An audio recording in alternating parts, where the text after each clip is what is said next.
Hello everyone, good morning, good afternoon, and good evening. Welcome here to For Trade Weekly webinar. My name is Anna from Research Department. In this webinar, we are going to take a look at some fundamentals about the Brexit, what caused it, what does it mean, and what are the implications for current situation in British economy, and for future as well. And then we are going to dig right in some charts, taking closer attention to the technical analysis on the charts as well. We use a mixture of technical methods with moving averages, Fibonacci levels, and naturally we all have same trend lines including in there as well. If you have any questions, I would encourage you to go ahead and type them into the question box. You pop those questions or comments into the question box and I will be able to see them all here. All right, let's go ahead. I need to start off with a risk disclaimer before we move any further. Risk warning and disclaimer content for a difference. Trading CFDs and other leveraged products carry a high level of risk to your capital as prices may move rapidly against you. Be aware, you can lose all but not more than the balance on your trading account. These products may not be suitable for all clients, therefore ensure you understand the risks and seek independent advice. This material does not constitute an offer or solicitation for transactions in any financial instruments. For trade accepts no responsibility for any use that may be made of information and for any consequences that result. No representations or warranty is given as to the accuracy of or completeness of this information. Consequently, any person acting on it does so entirely on their own risk. Thank you very much. All right, so let's go and start. 9 months after Britain voted to leave the European Union, the time has come for the UK to begin its lengthy breakup with the European Union. Theresa May signed a historic letter that starts Britain's exit from the EU on Tuesday evening. Among the key matters to settle are trade and immigration between the UK and member nations. Both the EU and the UK will have to determine what is and what isn't negotiable. Although Mrs. May will make clear she is willing to walk away without a deal, behind the scenes British officials have signaled a willingness to soften rigid positions in areas such as the role of the European Court of Justice and paying the so-called exit bill, as well as readiness to strengthen security ties. While the decision by a majority of voters to leave the 28 nations bloc last summer came as a surprise and rocked the market, stock quickly recovered and have remained remarkably calm. But let us start from the beginning. What are the reasons Britain is leaving the European Union? Brexit economic warning backfire. The public was bombarded with the warnings about how they would be poor if they voted to leave the EU, but in the end weren't convinced by what they were told or believed it was a price worth paying. If that wasn't enough, President Obama suggested the UK would go to back of the queue in terms of securing a trade deal with the US, while top EU official Donald Tusk hinted at the end of Western political civilization.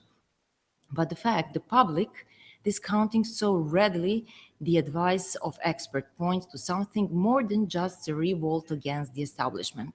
It suggests far more people felt left behind and untouched by economic benefits of 5 decades of EU involvement. £350 million NHS claims get traction.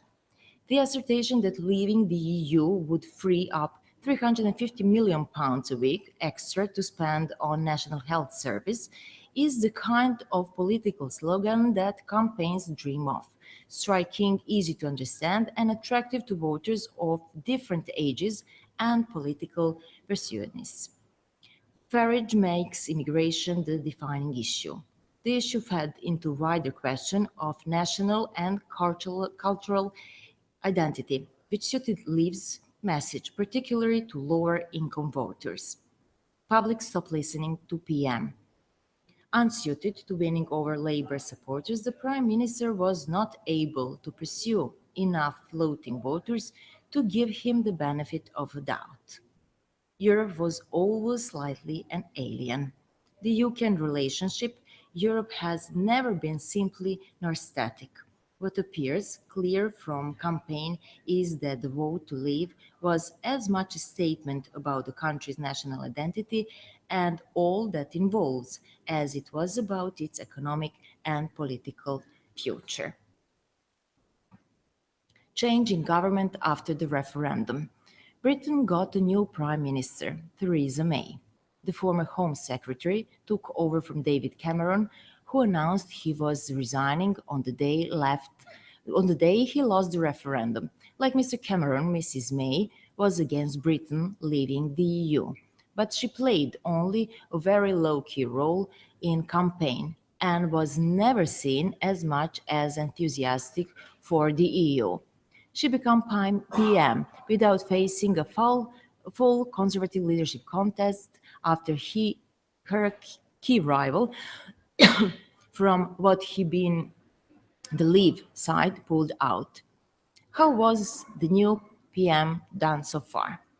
Opinion polls give the Conservative Party a huge lead over the largest opposition party, Labour, and she recently became the first Prime Minister to gain an opposition seat in a by-election for 35 years. Theresa May, key message, has been that Brexit means Brexit, and she has said she aims to trigger the 2-year process of leaving the EU by the end of the March. About the economy. David Cameron, his Chancellor George Osborne, and many other senior figures who wanted to stay in the EU predicted an immediate economic crisis if the UK voted to leave. House prices would fall, there would be a recession with a big rise in employment, and an emergency budget would be needed to bring in large cuts in spending that would be needed. The pound did slump the day after the referendum and remains around 15% lower against the dollar and 10% down against the euro. But the predictions of immediate doom have not provoked accurate, with the UK economy estimated have grown 2% in last quarter of 2016, higher than Germany's 1.2%. Inflation has been higher to 2.1 in February, its highest rate for 2.5 years, and unemployment has continued to fall to 4.7%, matching the rate last seen in 2005. It was last lower in 3 months to August 1975, when it was 4.6. GDP growth. Over the past year, services have continued to expand robustly, while construction and manufacturing have struggled. The British economy turned in a steady performance in 2016, growing at the fastest rate among G7 economies. Growth in the 6 months following the EU referendum was significantly stronger than some had feared pre-vote, when the Treasury and others predicted a Brexit vote would result in recession. Last quarter 2016 GDP growth was 0.7. On markets in the bond and currency markets, movements in the bond and currency markets are a barometer of investor expectations about the country's economic prospects. The UK is currently able to borrow money for close to record low costs. While this will easy pursue on the public finances, it also reflects the market's expectations that interest rate cuts are on the way for the UK. Dollar rate. Since the vote to leave EU, sterling has fallen significantly, at times touching 30 years low against the dollar. While exporters have long complained of being hindered by a strong pound, it does not necessarily follow they will get an immediate boost from a weaker currency, considering the highly uncertain trading environment. Euro rate. Sterling is also down sharply against the euro, but because Brexit is also creates risk for the single currency zone, the decline has been smaller than against the dollar. Labor market. The UK's rapidly falling unemployment rate has been one of the major economic success stories on the past year. Initially led by part-timers and the self-employed, the growth has broadened to include full-time employees, but the pace of improvement has slowly, notably. Real wages, which dropped about 8% since the financial crisis began, are recovered, but very slowly. The number of people in work is close to the record levels. The unemployment rate has tumbled over the past two years from 8% in January 2013, but the pace of decline has slowed. Inflation. Exceptionally low inflation, driven largely by falling oil prices, supermarket prices wars, and the strength of sterling, keeping down the costs of imports, has been a boon for household financing.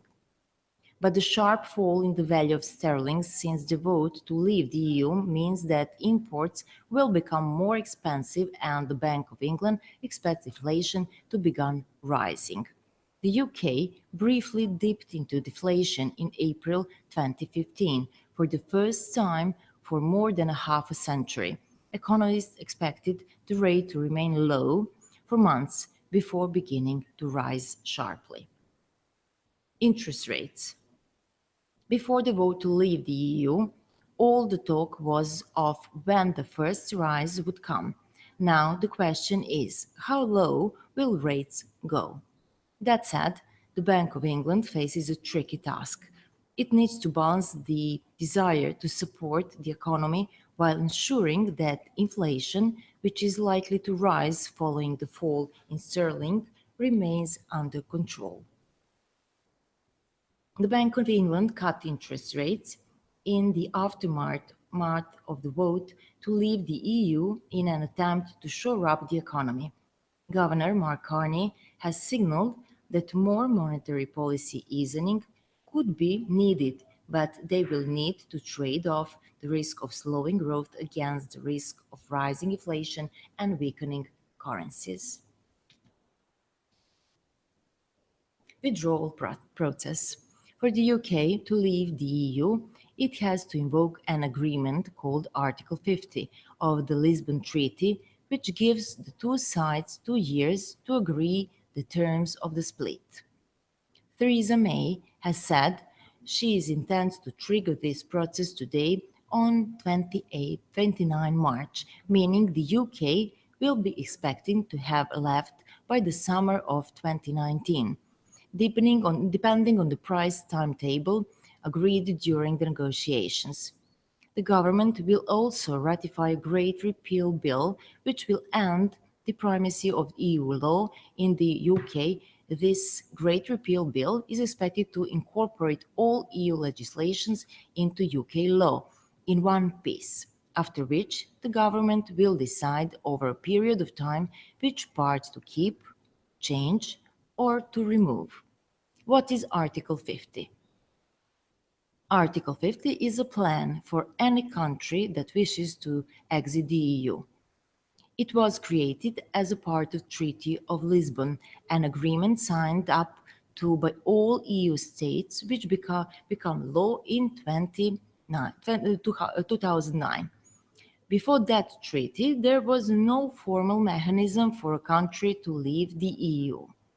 It's pretty short, just 5 paragraphs, which spell out that any EU member state may decide to quit the EU, that it must notify the European Council and negotiate its withdrawal with the EU, that there are 2 years to reach an agreement, unless everyone agrees to extend it, and that The existing state cannot take part in EU international discussion about its departure.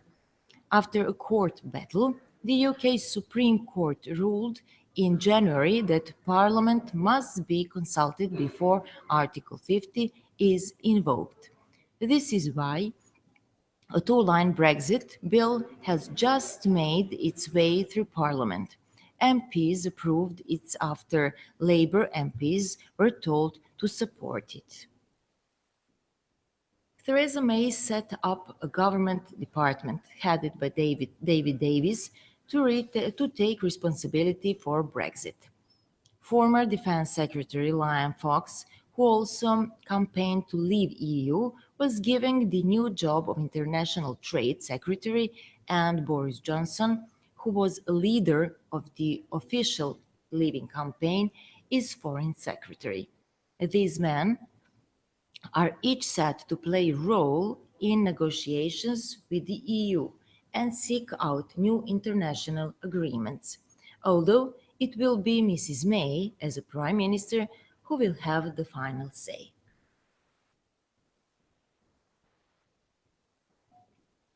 The UK will have 2 years to negotiate its withdrawal. Once Article 50 has been triggered, the UK will have 2 years to negotiate its withdrawal. But no one really knows how the Brexit process will work. Article 50 was only created in late 2009 and it has never been used. Former Foreign Secretary Philip Hammond, the new Chancellor, wanted Britain to remain in EU, and he has suggested it could take up to 6 years for the UK to complete exit negotiations.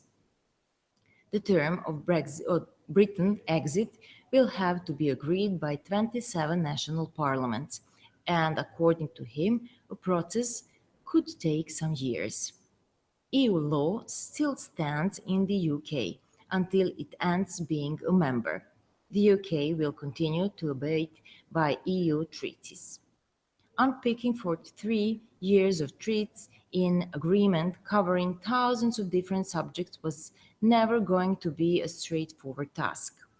It is further complicated by the fact that it has never been done before, and negotiators will to some extent, be making it up as they go along. The post Brexit trade deal is likely to be the most complex part of the negotiations because it needs the unanimous approval of more than 30 national and regional parliaments across Europe, some of whom may want to hold referendums.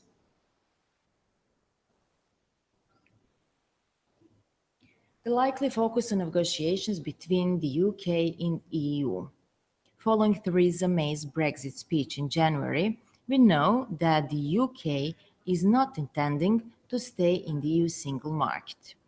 Although there has been speculations for months about the issue, it would have meant that the UK staying under the patronage of the European Court of Justice and having to allow unlimited EU immigration under freedom of movement rules.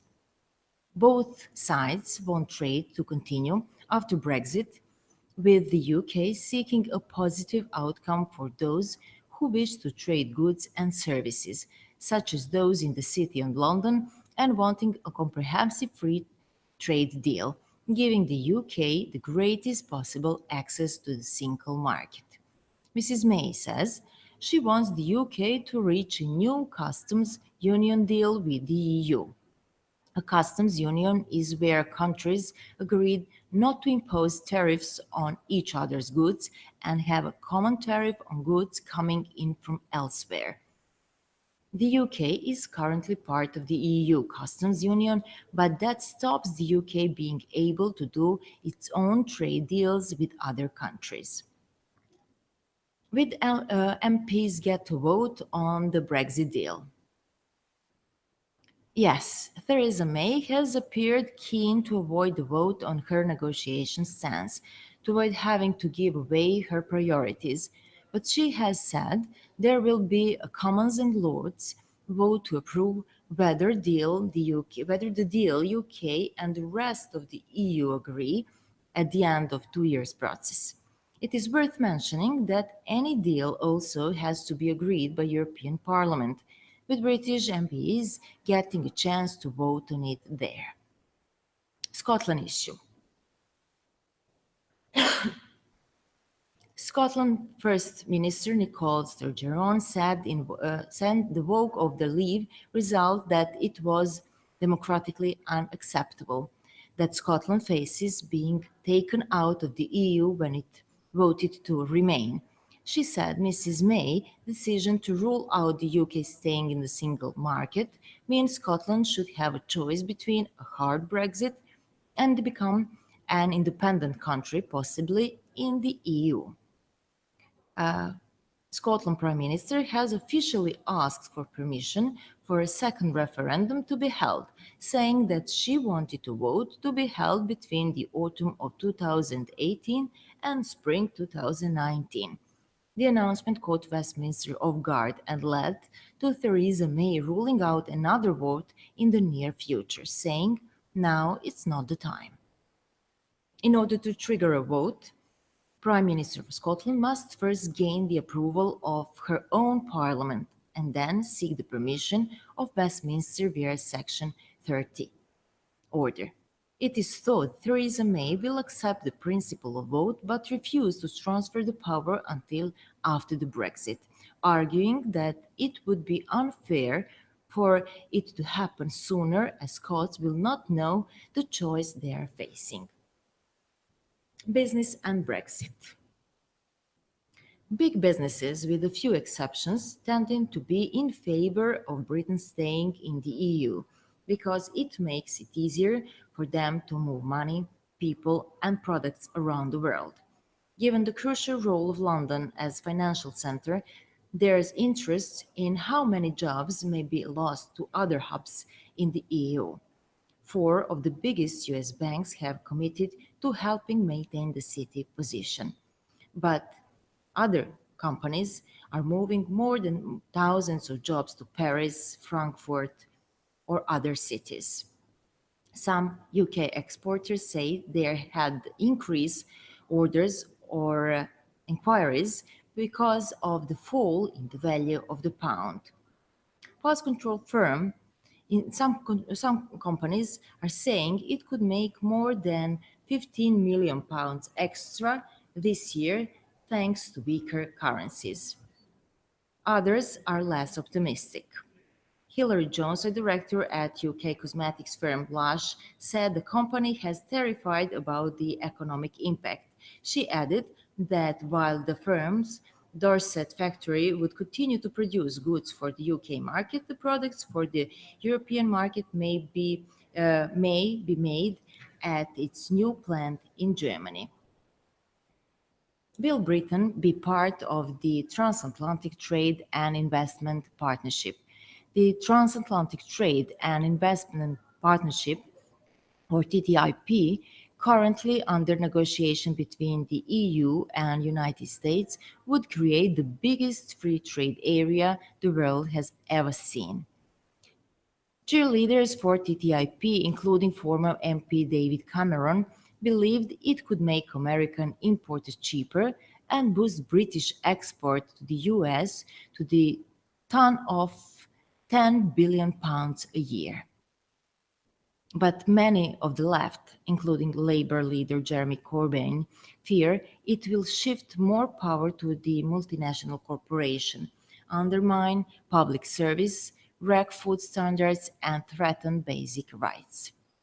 New US President Donald Trump is not a fan of the TTIP agreement, which means it is now seen as unlikely to be agreed, but whatever happens when the UK quits the EU, it will not be the part of TTIP and will have to negotiate its own trade deal with the US. How long will it take to negotiate a US-UK free trade agreement? Taking into account that formal trade negotiations with the US can't happen until UK has existing in the EU, Recent experience of other trade negotiations like the Trans-Pacific Partnership (TPP), 8 years of talks, Transatlantic Trade and Investment Partnership 4 years, and the Trade in Service Agreement 5 years gives some perspective on the time and complexity of such a task at hand. The positive news for UK is that the brand wide of the US authorities to discuss trade agreement has increased considerably since Donald Trump inauguration.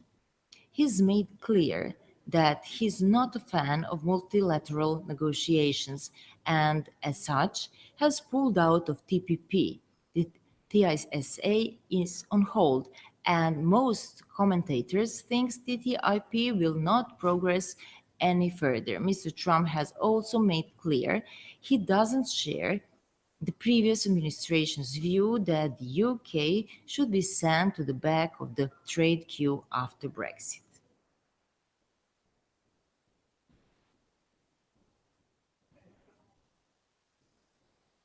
Brexit and financial markets.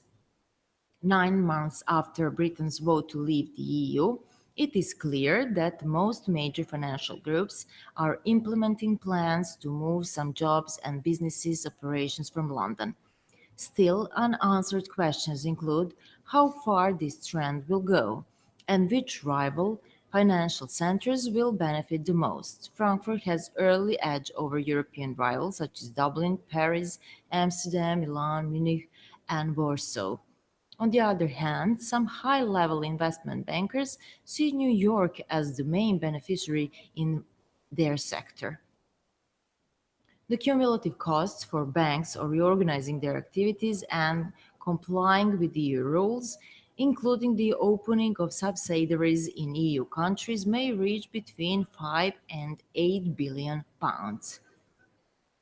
City-based firms will lose their automatic passport right to the business across the EU. An absence of equivalency in UK and EU regulations would force UK-based asset managers to run operations from European subsidiaries, some in a range from 2 to 3 billion pounds, or roughly a third to a half of total UK revenues from EU-related businesses might be lost to the city. Leaving the EU single market could have far-reaching consequences for the city's clearing activities, to the extent that euro-denominated clearing is relocating to EU financial centres. About 6 billion pounds, or just over half city revenues from these businesses, could be lost to competitors. For now, it remains unclear what the priorities of this new US administrations will be in what are some of the crucial trade areas for the UK, such as services, in particular financial services. The US doesn't show any signs of favoring a trade agreement that includes financial services, despite some intense lobbying from Europe during previous TTIP talks. Therefore, if the city is to remain the channel throughout which the US banks access the entering of the EU financial markets after Brexit, an awful lot of stars will have to align, including a big change of heart by the US Treasury on US bank regulation. But there is at least plenty of goodwill on all sides. Europe wants the city to still be able to provide finance to its markets. London definitely wants to retain its status of a global financial ecosystem, and the US banks need to continue to be able to trade freely in Europe.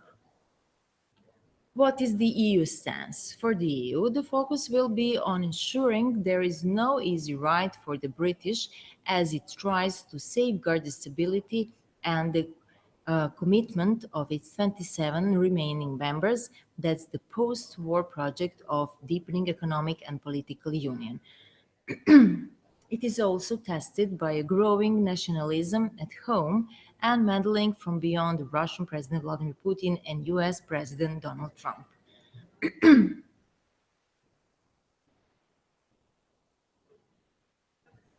What happens if there is no trade deal? Britain leaves the EU in 2 years, whether an accord is reached or not. Trade could be exposed to WTO tariffs, resulting in more expensive goods for Brits. And the UK faces lengthy court battles if it doesn't pay what the EU says it owns. And what is the stance of the rest of the world? The US may want to offer the UK a generous free trade deal. Russia will likely welcome anything that divides and distracts the EU.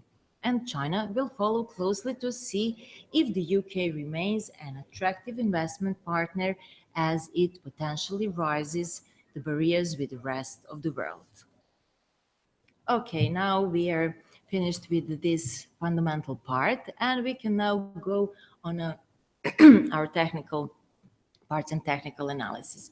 So here we can see a chart. This is a daily chart on the currency pair British pound US dollar, and it's showing actually how some fundamental news or economic news are influencing the value of currencies, both British currency as British pound and US currency and US dollar. So here we have this currency pair, so we can see its movement. Over the past 1 year period, the British pound has seen increasing turbulence, mainly spurred by Brexit vote and uncertainty about the weight of negotiations between UK government and EU officials will go down. Often the UK has officially triggered the Article 50.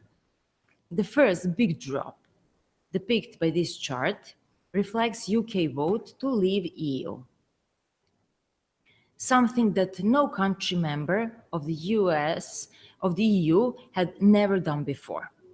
That marked up highlighting uncertainties in the first place whether the UK economy will be able to grow without being a part of EU. The Bank of England had stepped in to make sure that liquidity within the UK financial system is not interrupted, boosting its quantitative easing program by £60 billion and cutting its benchmark interest rates by 25 business points to 0.25%. Following this decision of Bank of England, the British pound lost additional value against other major currencies, the US dollar among them, which is depicted by the second drop here on the chart. The rise of British pound depicted by the chart conveyed the message that from the Bank of England that it might be ready soon to increase its benchmark interest rate. In fact, although after its last monetary policy meeting, the Bank of England decided to keep interest rates unchanged, one of 9 voting members voted in favor of interest rates hike. So here is the time of 25 business points. So based on heating inflation, which came in at 2.3 in February. So the members of the Monetary Policy Committee are not unanimous anymore, and the reaction of the pound, here you see, it's rising. So let's go to another. Okay. Okay.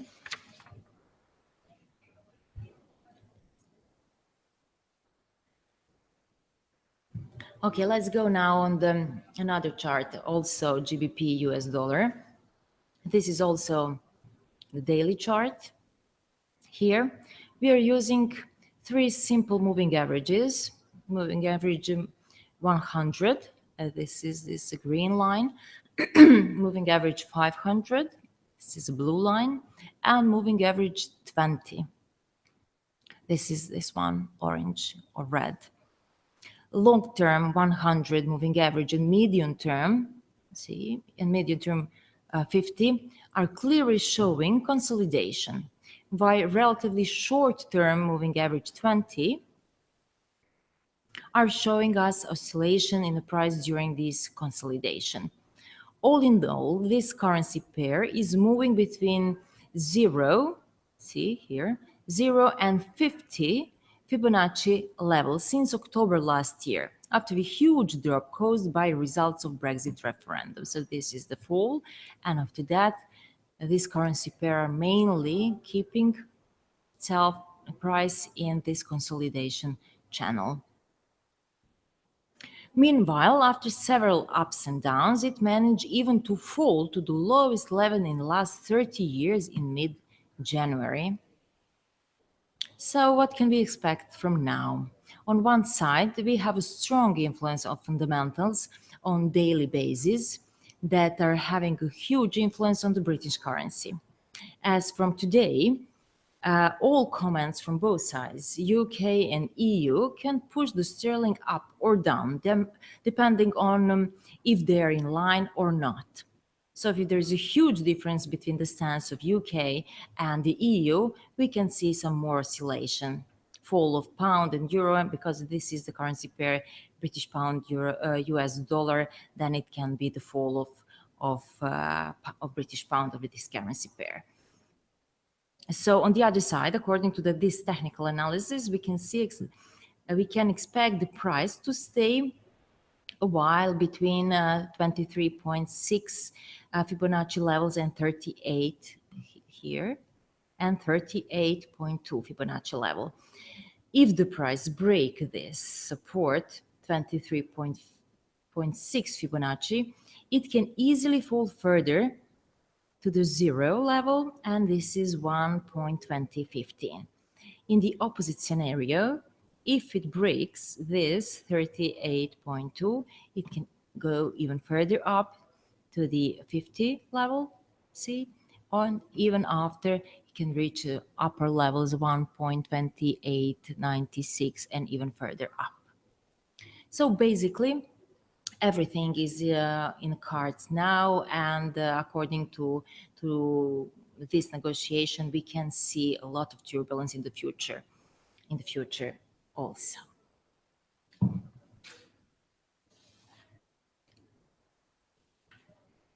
So now it would be a good time if you have any questions, so we can recall on that.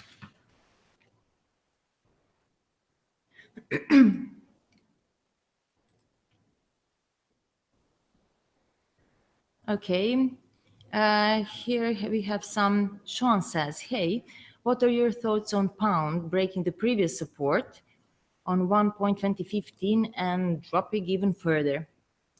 Okay, let's look at the chart. A chart is not helping us here, not so much. So at this point in time, everything is possible. We already talked about it, and no one can predict with certainty how the Brexit will go. If things goes nasty between EU and UK and the hard Brexit become even harder, of course that there is a possibility the sterling can dip even lower. The technical analysis is not helping us too much regarding this right now, as we are talking now about the lowest level in the last 30 years, and things were much different back then. Anyway, I think here we need to follow the news and react according to them. All right, well, we have reached the end of our time here. I want to wish you all the best luck in your trading and have a great week. Talk to you soon. Bye now.